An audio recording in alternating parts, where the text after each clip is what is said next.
केंदुआड़ी क्षेत्र में लगातार हो रहे गैस रिसाव और भूधसान की घटना के बाद अब जिला प्रशासन ने लोगों को उस इलाके का खतरा बताते हुए जल्द शिफ्टिंग करने के अनुरोध शुरू कर दिए हैं। उपायुक्त ने स्पष्ट कहा कि घटना के कारण क्षेत्र अत्यंत खतरनाक हो चुका है और कभी भी बड़ी दुर्घटना हो सकती है।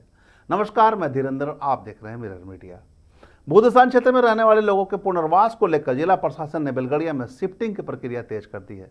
इसी बीच 1 या 2 फ्लैट मिलने को लेकर फैल रही अफवाहों पर धनबाद उपायुक्त आदित्य रंजन ने स्थिति स्पष्ट कर दी है। उन्होंने बताया कि जेएमपी 2 योजना के तहत जितने भी पुनर्वासित परिवार हैं उनको 2 फ्लैट दिए जाएंगे, जिनका क्षेत्रफल करीब 780 वर्ग फीट होगा। वहीं पहले की जेएमपी 1 योजना में सिर्फ 1 फ्लैट देने का प्रावधान था। उन्होंने यह भी कहा कि जिन लोगों का नाम सर्वे में शामिल नहीं है उनके मामले में भारत सरकार के दिशा निर्देश मिलने के बाद आगे के निर्णय लिए जाएंगे। मुआवजे को लेकर भी उन्होंने स्पष्ट किया कि बेलगड़िया में शिफ्ट होने वाले परिवारों में नन एलटीएच को 2.5 लाख और एलटीएच को 7.5 लाख रुपए देने का प्रावधान है। यह राशि अलग अलग किस्तों में दी जाएगी, यानी कि पहले नहीं दी जाएगी, शिफ्ट होने के बाद पार्ट पार्ट करके दी जाएगी।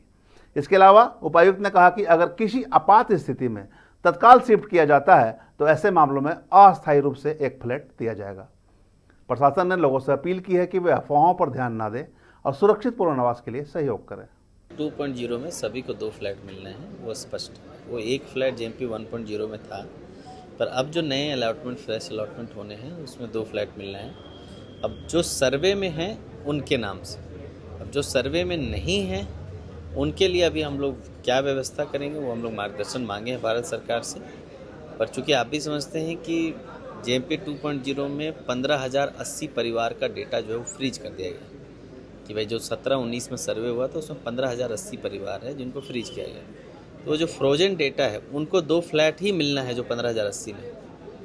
अब अचानक भूधसान में घटना में किसी की मौत ना हो जाए, कोई बड़ी हादसा नहीं हो जाए, उसको टेम्पररी अगर हमको रखना होगा बेलगड़िया में तो उसको तो मैं 1 फ्लैट दे के ही रखूँगा।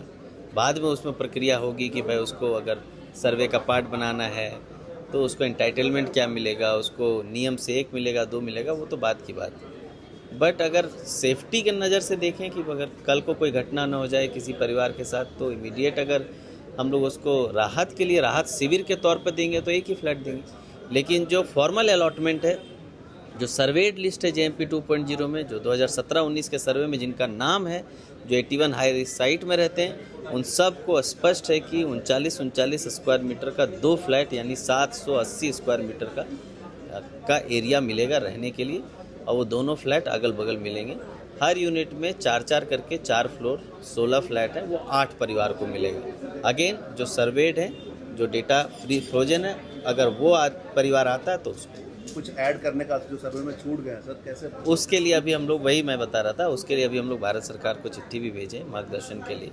उसमें अगर मार्गदर्शन आता है तो हम लोग उसके अनुसार कार्रवाई करेंगे। पर आप और हम सभी समझते हैं कि आकस्मिकता की स्थिति में जब डिज़ास्टर आता है तो फिर जो रूल्स हैं, नॉर्म्स हैं, उसको हम लोग बाईपास करके लोगों की जान बचाते हैं। तो अगर कोई आकस्मिकता की स्थिति है, लोगों की जाने जाने वाली है, तो उसमें 2-1 क्या कोई रूल नहीं है। उसमें हम लोग जो राहत शिविर के तौर पर सभी को 1-1 फ्लैट अलॉट करके, वो सर्वे का पार्ट नहीं भी होंगे तो भी हम लोग करेंगे कि भाई मौत से बचने के लिए हम लोग कोशिश कर रहे हैं। उसके लिए भी हम लोग परमिशन भारत सरकार से मांग रहे हैं।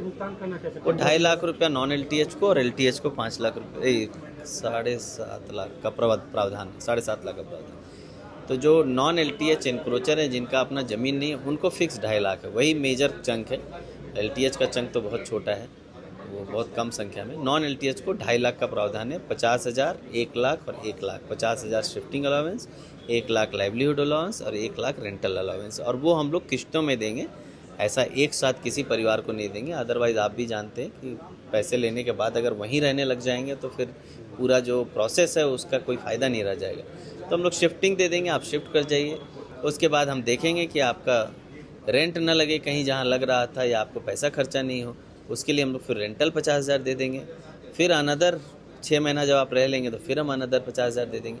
बट वो एकदम टाइम बाउंड हम देंगे, ऐसा नहीं जिस दिन हम सैंक्शन करेंगे विदिन अ वीक आपको पैसा जाएगा। पर अगर कोई सोच रहा है कि हमारा नाम चढ़ जाए और हमको 2.5 लाख रुपये मिल जाए और हम यहीं रह जाएँ, तो वो गलत सोच रहा है। ऐसा नहीं होगा, आपको रहना पड़ेगा वहाँ और शिफ्ट होना होगा, ताकि कल को दोबारा कोई भूधसान की घटना में हमारे अपने लोगों का किसी का देहांत ना हो जाए, कोई बड़ी घटना नहीं हो जाए। यहाँ बता दें कि इलाके में जमाडा की पाइपलाइन भी है, जिससे भूली समेत अन्य इलाकों में जल आपूर्ति होनी है। उपायुक्त ने पाइप शिफ्टिंग को लेकर भी जमाडा को रूट तैयार करने के निर्देश दिए हैं। गुरुवार को धनबाद उपायुक्त आदित्य रंजन, वरीय पुलिस अधीक्षक प्रभात कुमार, विशेष सीएमडी मनोज अग्रवाल सहित कई अधिकारियों ने क्षेत्र का दौरा किया था और स्थिति का जायजा लिया था। अधिकारियों ने स्पष्ट संकेत दिए थे कि क्षेत्र पहले से अधिक खतरनाक हो चुके हैं और लोगों को जल्द से जल्द यहां शिफ्ट करना चाहिए।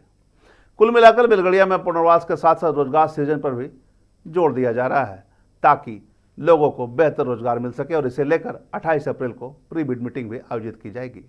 देखना होगा कितना बेहतर प्रयास जिला प्रशासन द्वारा किया जाता है और स्थानीय जो लोग पुनर्वासित हो रहे हैं, जल्द जिन्हें पुनर्वास किया जा रहा है, उनकी बेहतरी के लिए कितनी बेहतर प्रयास धरातल पर किया जाता है। रोजगार से लेकर तमाम तरह की सुविधाएं की जो बात की जाती है वो कितनी बेहतर सफल साबित होती है। तमाम इससे जुड़ी खबरों से लगातार आपको अपडेट करवाते रहेंगे। बने रहे मेरठ मीडिया के साथ।